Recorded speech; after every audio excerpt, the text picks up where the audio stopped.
میں تمام پینلسٹ کو خوش آمدید کہتا ہوں، اور جیسے کہ آپ تمام لوگوں کو علم ہے کہ 29 اکتوبر کو پوری دنیا میں عالمی یوم فالج منایا جاتا ہے۔ میں ڈاکٹر بشیر سومرو صاحب سے سوال کروں گا کہ آپ پورے ملک میں جو نیورولوجسٹ ٹرین ہو رہے ہیں ان کے بھی اعداد و شمار سے بھی واقف ہیں، اس تناظر کو سامنے رکھتے ہوئے آپ بتائیں کہ اس وقت پاکستان میں فالج کے علاج کے حوالے سے جو سہولیات ہیں کیا وہ کافی ہیں یا اس میں اور بہتری یا اس کے حوالے سے گنجائش ہے؟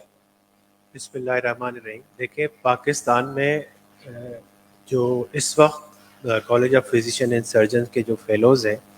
وہ 268 ہیں،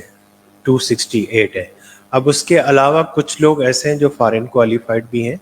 جو سرو کر رہے ہیں، مگر زیادہ تر بلک جو ہے وہ نیورولوجسٹ کا بڑے سٹیز کے اندر ہی ہے، جس میں کراچی، لاہور، اسلام آباد، پشاور، کوئٹہ اور حیدرآباد اور سکھر میں ہے اور لاڑکانہ میں ہے۔ میرے خیال میں ہمیں اس پلیٹ فارم کے تھرو اویئرنیس دو طرح سے کریٹ کرنی ہے۔ ایک تو ہم ٹرین کریں ان لوگوں کو جو آلریڈی ٹرینڈ ہے، دوسرا ان کو ٹرین کریں جو فزیشین لیول پہ ہیں، جو ڈسٹرکٹ لیول پہ کام کر رہے ہیں، ہم ان کو ٹرین کریں۔ اور اسی سلسلے میں Pakistan society of stroke society, neurology research and awareness fund اور پلس جو ہے پاکستان سوسائٹی آف نیورولوجی اس میں پیش ہے، اور کافی سیشنز ہم لوگ کر رہے ہیں۔ بہرحال جو سہولیات ہیں وہ ہم دو طرح کی ڈیوائڈ کرتے ہیں۔ ایک تو وہ ہے جو پبلک ہاسپٹل ہے اور جس میں گورنمنٹ انوالو ہوتی ہے، دوسرے وہ ہاسپٹلس ہیں جن میں ہم پرائیویٹ سیکٹر میں، جیسے میں پرائیویٹ سیکٹر میں کام کر رہا ہوں، تو وہاں کیونکہ پرائیویٹ سیکٹر میں سہولیات بہت ہوتی ہیں، مگر ابھی جو گورنمنٹ سیکٹرز ہیں اس میں اتنی سہولیات نہیں ہے کہ ہم یہ سب کو ڈرائیو کریں کہ جی پہلے گھنٹے کے اندر آپ ہسپتال پہنچے تاکہ جو ہے نا آپ کا ڈسیبلٹی اسکور کم ہو۔ تو لہٰذا ایسا ہے کہ یہ ابھی 75 اور 25% اس طرح سے ہے کہ اسٹروک کی اویئرنیس ہے۔ اور دوسرا یہ ہے کہ ہمارے ہاں یہ جو متس ہوتے ہیں کہ کبوتر لگا دیں تو ٹھیک ہو جائے گا یا گرم رکھیں تو ٹھیک ہو جائے گا، ایسا کوئی سلسلہ نہیں ہو جائے گا۔ ڈاکٹر بشیر، آپ سے سوال یہ ہے کہ آپ کو پتہ ہے کہ پوری دنیا میں یہ ریکمینڈ کیا جاتا ہے، تمام جو ورلڈ اسٹروک آرگنائزیشن ہے دیگر، کہ اسٹروک یونٹ ہونا ضروری ہے۔ تو میرا سوال یہ ہے کہ پاکستان میں اس وقت کتنے اسٹروک یونٹ گورنمنٹ ہسپتال میں موجود ہیں، یہ یعنی اندازے کے مطابق، اور پرائیویٹ میں کتنے ہیں، اور اصولاً ہونے اس کی کیا افادیت ہے اور کتنے ہونے چاہیے؟ دیکھیں، گورنمنٹ کے جو لیول پہ جو ہاسپٹلس ہیں، کراچی میں اگر ہم دیکھیں تو سب سے مین جو بڑا ہاسپٹل ہے وہ جناح ہاسپٹل ہے، اس کے بعد سول ہاسپٹل کراچی ہے، اس کے بعد NICVD ہے اور عباسی شہید ہاسپٹل ہے، اور دل کے لیے ایک کراچی کارڈیک ہاسپٹل ہے۔ یہ گورنمنٹ کے لیول پہ ہے۔ اگر ان سب میں سے دیکھا جائے تو کہیں بھی اسٹروک یونٹ اویلیبل نہیں ہے۔ ہاں، البتہ سندھ گورنمنٹ نے ابھی تھوڑا انیشیٹو لیا ہے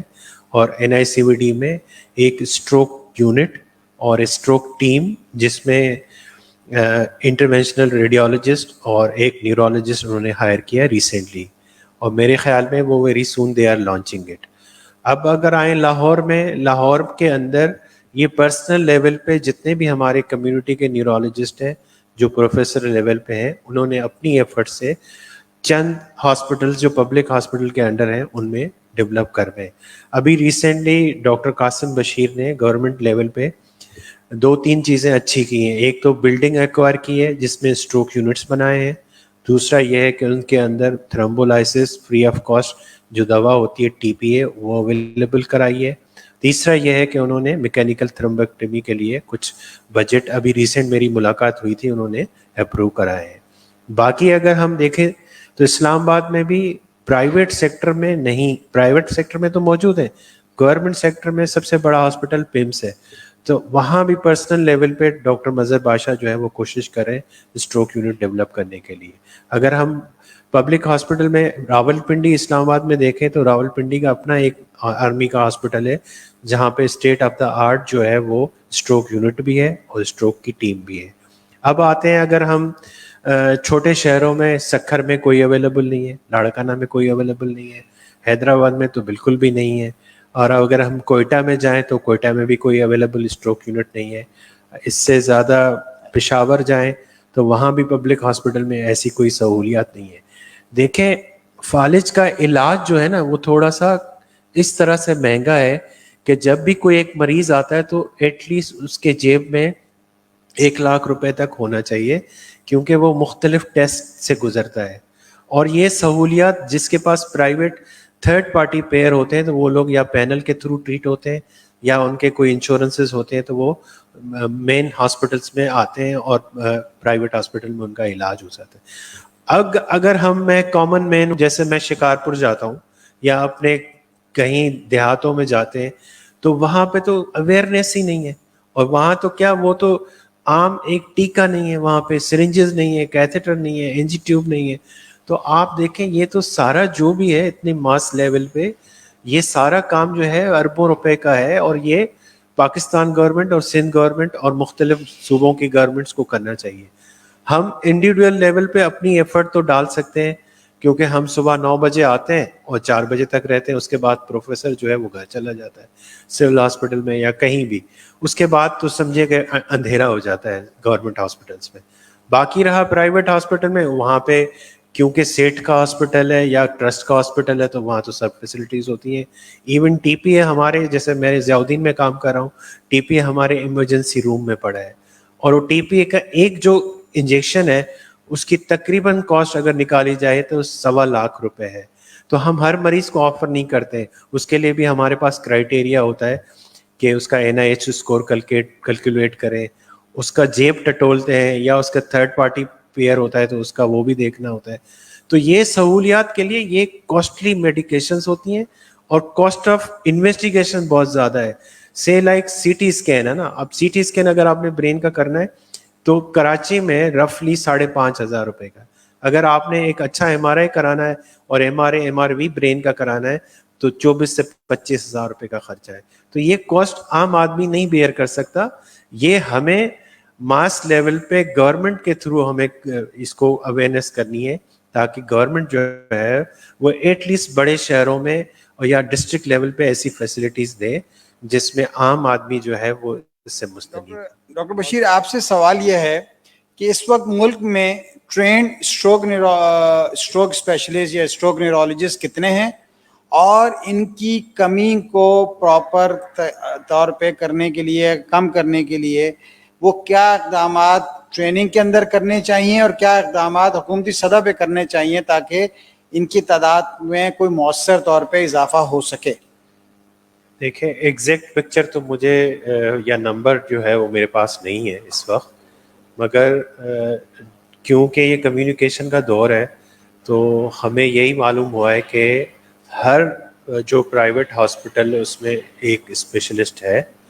اور وہ چاہے جنرل نیورولوجسٹ ہو یا اسٹروک کا نیورولوجسٹ ہو, یا کچھ جگہوں پہ ایسے بھی ہیں جو فزیشین ہیں وہ trained specially in the stroke میں ہوئے اور وہ اپنی خدمات دے رہے ہیں. اب یہ کہنا کہ کتنا وہ ہے اور وہ کس طرح سرو کر رہے ہیں, ابھی تک کوئی اسٹیبلشڈ ڈیٹا نہیں ہے ہمارے پاس. انشاءاللہ ہم جب نیکسٹ ٹائم کبھی اسٹروک کانفرنس میں ملیں گے تو ہم ایک کمپریہنسو ڈیٹا اپنے پاس جمع کریں گے اور اس حساب سے پھر ہم آپ کو بتا سکتے ہیں. بہت شکریہ ڈاکٹر بشیر. آپ سے آخری سوال ہے, دیکھیں اس پہ تھوڑی سی روشنی ڈاکٹر انجو نے بھی ڈالی تھی, لیکن اس کو وضاحت کے ساتھ یہ سوال آیا بھی ہے. فالج جو جاتا ہے اس کے بارے میں بہت ساری متس ہیں, بہت سارے توہمات ہیں, کبوتر کا خون اندر رکھنا, باہر نہیں لے جانا, اور بھی بہت سارے. تو اس کے بارے میں عوام تک یہ بات پہنچائیں کہ اگر کسی کو فالج کی علامات ہو جائیں تو اس کو کیا کرنا چاہیے, اور یہ توہمات کے بارے میں آپ کیا عوام کو آگاہی فراہم کریں گے؟ ڈاکٹر عبد المالک, سب سے پہلے جو اگر کسی کو تھوڑے بھی سمٹمس ہو رہے ہیں نا تو سب سے زیادہ اہم جو چیز ہے وہ سمٹمس کو نگلیکٹ نہیں کرنا چاہیے. جس میں اگر چہرہ ٹیڑھا ہو رہا ہے, عام ویکنیس ہو رہی ہے, یا زبان میں بولنے میں لکنیت آ جاتی ہے تو یہ ایک وارننگ سائن ہے. یا آپ کو ڈبل ویژن ہو جاتا ہے کہ ایک چیز دو نظر آ رہی ہے, یا ایک آنکھ سے آپ کا دھندلا پن ہو جاتا ہے، جو آپ کے یا تو وہ چیزیں آ کے چلی جاتی ہیں پھر دوبارہ بھی آ سکتی ہیں. تو ہمارے ہاں یہ منی اسٹروکس جو ہوتے ہیں وہ لوگوں کو ہو رہے ہوتے ہیں مگر اس کا ان کو اندازہ نہیں ہوتا. اسی وجہ سے لوگ کیا کرتے ہیں، جو کبوتر کا خون لگاتے ہیں یا یہ جو گرم کپڑا لگاتے ہیں وہ ایکچوئل میں ٹی آئی ایز ہو رہے ہوتے ہیں جو ریکور ہوئے خود اپنے ٹائم پہ، مگر انہوں نے یہ مت بنا لیا کہ جی دیکھیں گرم کپڑا لپیٹا تو ہمارے سمٹمز صحیح ہو گئے، ہماری اسپیچ صحیح ہو گئی، اور کبوتر کا خون لگا دیا اور جو ہے وہ سارے سمٹمز ریکور ہو گئے. ایکچوئل میں وہ ایک وارننگ سائن تھی، وہ منی ٹی آئی ایز ہو رہے تھے جس کی وجہ سے، تو اسی وجہ سے یہ مت جو ہے وہ کنسیپٹ میں آئی. اب کبوتر کا کوئی خون لگانے سے یا گرم یا ٹھنڈا کرنے سے فالج جاتا نہیں ہے. بیسیکلی وہ ٹی آئی اے تھے جو ریکور ہوئے، مگر وہ ٹی آئی اے دوبارہ بھی آ سکتے ہیں اور ایک بڑے اسٹروک کے ساتھ آ سکتے ہیں. تو میرے خیال میں ہمیں اس پہ اویئرنیس کریٹ کرنی چاہیے. اب دیکھیں میں نارتھ ناظم آباد میں 20 سال سے پریکٹس کر رہا ہوں، تو میرے برابر میں کٹی پہاڑی بھی ہے اور اورنگی ٹاؤن بھی ہے.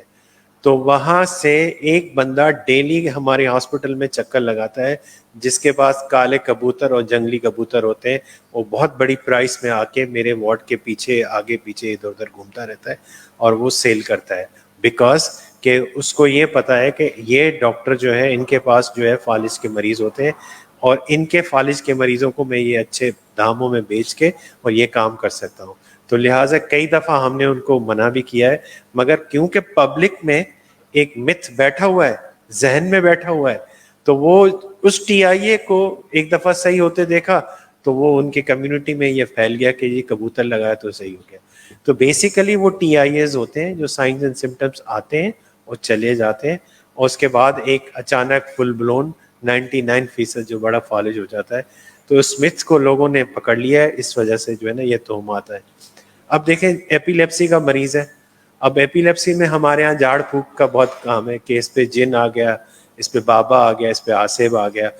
تو اب میرے پاس جو ایکچوئل میں آپ کو بتاؤں کہ ایک میرے پاس 2 پیر صاحب ہیں، جو ایک لیاری میں پریکٹس کرتا ہے پیر صاحب اور ایک نیو کراچی میں پریکٹس کرتا ہے. سب سے زیادہ مریض میرے پاس ایپیلیپسی کی وہی ریفر کرتے ہیں، دونوں پیشنٹس، اور وہ کہتے ہیں کہ جا کے ڈاکٹر صاحب کو دکھاؤ، وہ آپ کا دماغ کی پٹی کرے گا اور آپ کو صحیح ایک گولی لکھے گا، اس سے آپ کا علاج ہوگا. تو ان پیر بابوں کو بھی پتہ ہے اور یہ سب چیزیں، مگر کیا ہے کہ ہمارے معاشرے میں اس کا ذہن میں بیٹھ گیا ہے. کمیونٹی کو تھوڑا سا اویئر کرنے کے لیے ہمیں میڈیا کا کردار کی بہت اہمیت ہے، جس میں ڈیجیٹل میڈیا شامل ہے، جس میں الیکٹرانک میڈیا شامل ہے، کہ ان چیزوں کو اویئر کریں اور ان کے متس کو جو ہے وہ غلط ثابت کریں. بہت شکریہ.